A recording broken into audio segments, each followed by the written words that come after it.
दंडवत गोविंद गुरु, बंदो अभिजन सोए। पहले भय प्रणाम तिन, नमो जो आगे होए। गुरु को कीजे दंडवत, कोटि कोटि प्रणाम। कीट न जाने ब्रंग को, यो गुरु कर आप समान। सत्य है। हाँ तो श्रोता बंधुओं, आज मैं आप लोगों के सामने तप्त शिला पर जल रहे प्राणियों से कबीर परमेश्वर की वार्ता, यही प्रसंग रखने अभी मजा आएगा ना भिड़ो। धर्मदास जी ने प्रश्न किया कि हे परमेश्वर, हम आपके साथ विश्वासघात करके आए थे, आपको हम नीच आत्माओं पर फिर भी दया आ गई। आपका काल ब्रह्म के इस भयंकर लोक में कैसे तथा कब कब आगमन हुआ। परमेश्वर कबीर ने कहा,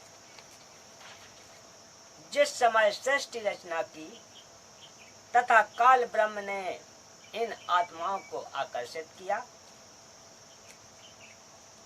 ये इसके साथ स्वेच्छा से यहाँ आ गए। कुछ समय पश्चात ही काल ब्रह्म इनको तप्त शिला पर गर्म करके तड़पाने लगा तथा अन्य कष्टमय प्राणियों के शरीर में डालकर कष्ट भोगने के लिए विवश करने लगा। तब सर्व आत्माएं परमेश्वर को याद करके सुख की इच्छा करने लगी तथा अपनी आत्माओं को कष्ट मुझसे देखा नहीं गया। मैं प्रथम सतयुग में इस काल के लोक में अन्य रूप धारण करके आया। सर्वप्रथम उस स्थान पर पहुंचा जहां पर प्रतिदिन 1 लाख शरीरधारी प्राणियों के सूक्ष्म शरीर को तप्त शिला पर गर्म करके उनसे निकाले मैल को खाता है। तप्त शिला एक पत्थर की टुकड़ी है जो तवे के आकार की है, जो स्वतः गर्म रहती है। उस समय उस तप्त शिला पर 1 लाख प्राणी तड़प रहे थे। जैसे चावलों से खील बनाते समय चटक मटक होती है, ऐसे सब प्राणी उस तप्त शिला पर चटक रहे थे। मैं उस तप्त शिला के निकट जाके खड़ा हुआ। मेरे प्रताप से तप्त शिला की अग्नि की आंच ने उन प्राणियों को प्रभावित करना बंद कर दिया। तप्त शिला उसी प्रकार जल रही थी, परंतु मेरी उपस्थिति के कारण अग्नि की आंच उन प्राणियों को जला नहीं रही थी। सर्व प्राणी अपने आप को कष्ट रहित जानकर शांत होकर उस तप्त शिला पर बैठकर मेरी ओर देखने लगे। मुझसे पूछा कि हे परमेश्वर, यहाँ पर हम कौन से कर्म का दंड भोग रहे हैं। हे प्रभु, आपकी कृपा से हमें अब कोई कष्ट नहीं है। हम अग्नि में बैठे हुए भी अपने आप को सामान्य से अधिक सुखी महसूस कर रहे हैं। आप कौन हैं? क्या आप ही काल ब्रह्म हैं या कोई उनके अनुचर हो? कृपया हमें सर्व भेद बताइए।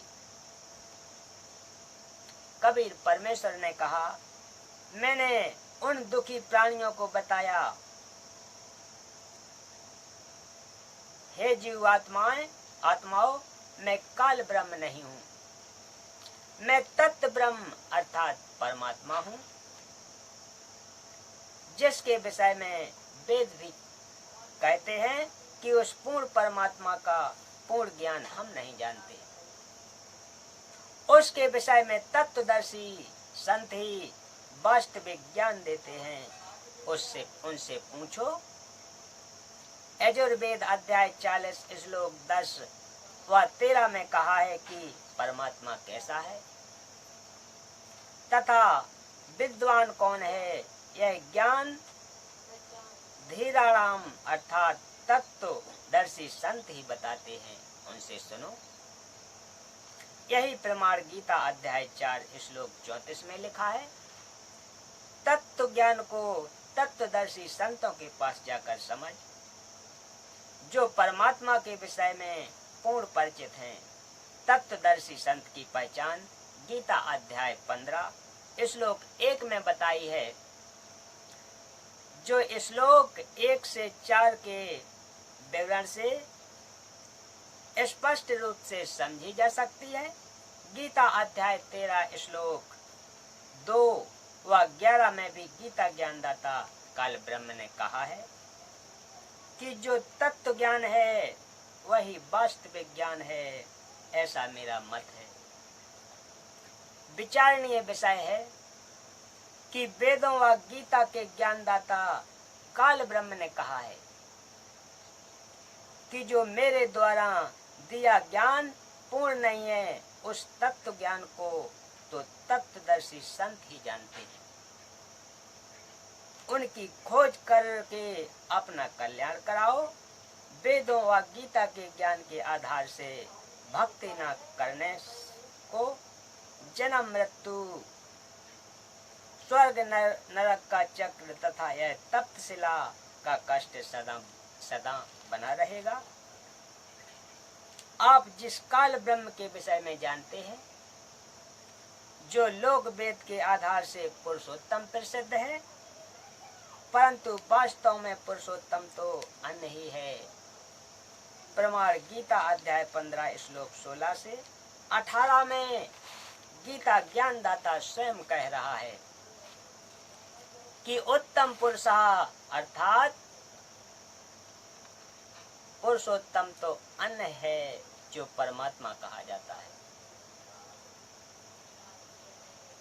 जो तीनों लोकों में प्रवेश करके सर्व का धारण पोषण करता है, वह वास्तव में अविनाशी प्रभु है। गीता अध्याय 15 श्लोक 17 में, फिर गीता अध्याय 15 श्लोक 18 में अपने विषय में गीता ज्ञानदाता ने कहा है कि मुझे तो लोक के आधार से पुरुषोत्तम मानते हैं, मैं वास्तव में पुरुषोत्तम नहीं हूँ। जो गीता अध्याय 11 श्लोक 32 में कहता है कि मैं काल हूँ, सर्व को खाने के लिए आया हूँ। गीता अध्याय 11 श्लोक 21 में अर्जुन ने आंखों देखा विवरण कहा है कि हे भगवान, आप तो उन ऋषियों को भी खा रहे हो जो आपकी वेद मंत्रों द्वारा स्तुति कर रहे हैं। आप देवता तथा सिद्धों के समूह को भी खाने को तैयार हो। वे आपसे अपने जीवन की रक्षा के लिए मंगल कामना कर रहे हैं। काल भगवान ने कहा कि मैं सर्व को खाने के लिए प्रवृत्त हुआ हूँ। हे धर्मदास, कबीर परमेश्वर ने कहा कि हे धर्मदास, उस तप्तशिला पर ऋषि व महर्षि व अन्य वेद पाठ करने व पढ़ने वाले विद्वान भी कष्ट उठा रहे थे। जो वेदों में मंत्रों से भी, जो वेदों के मंत्रों से भी परिचित थे, वे सर्व एक स्वर में बोले कि हे पूर्ण परमात्मा, आप सत्य कह रहे हो। यह ज्ञान वेदों में लिखा है। वेदों का सार ज्ञान ही गीता जी में लिपिबद्ध है। सतयुग में सर्व मनुष्य साधनाएं करते थे, कोई श्री विष्णु जी की व कोई श्री शिव जी की, कोई देवी जी की, जो उस समय के गुरुओं ने प्रचलित कर रखी थी। जो वेदों को भी ठीक से न समझने वाले ऋषियों द्वारा बताई गई थी। कुछ गुरुजन व ऋषिजन भी उसी तप्तशिला पर कष्ट भोग रहे थे, जो अपनी अपनी साधनाओं को श्रेष्ठ मानकर स्वयं कर रहे थे तथा अपने अनुयायियों से करवा रहे थे। वे भी कहने लगे कि हे परमेश्वर, हमारी भक्ति शास्त्र विरुद्ध थी, अब आपकी कृपा से हमें ज्ञान हुआ है। हमारी वह शास्त्र विरुद्ध साधना कोई काम नहीं आई। हम यहीं तप्तशिला पर महान कष्ट उठा रहे हैं। तब मैंने, परमेश्वर कबीर कहते हैं, तब मैंने उन तप्तशिला पर विराजमान प्राणियों को सृष्टि रचना सुनाई, जिस कारण से उनको ज्ञान हुआ कि कैसे अपने पैर पर कुल्हाड़ी मारकर काल ब्रह्म के जाल में फंसे थे। उन सर्व प्राणियों ने कहा कि परमेश्वर, हमें इस महा दुखदायक काल लोक से बाहर निकाल लो, हमें अपने सत्य लोक में ले चलो। तब मैंने उन सर्व प्राणियों से कहा, परमेश्वर कबीर कहते हैं कि तब मैंने उन सर्व प्राणियों से कहा, ऐसे में आपको सत्य लोक नहीं ले जा सकता, क्योंकि आप स्वेच्छा से इस काल ब्रह्म के साथ आए थे। आपके पुण्य समाप्त हो चुके हैं, आप पर काल ब्रह्म का ऋण है। उस ऋण से मुक्त होकर ही आप सतलोक जा सकते हैं। उसकी विधि है कि जब आपको पृथ्वी पर मानव जन्म प्राप्त हो तथा मैं किसी अन्य भेष में प्रकट होकर यह तत्व ज्ञान बताने आऊं या अपने किसी अंश को भेजूं, तब तुम हमारे सत्य शब्द, सार शब्द तथा सार ज्ञान अर्थात तत्व ज्ञान को ग्रहण करके मर्यादा में रहकर भक्ति करना, तब आपका सतलोक जाना संभव होगा। बोलिए सत्य गुरुदेव की जय।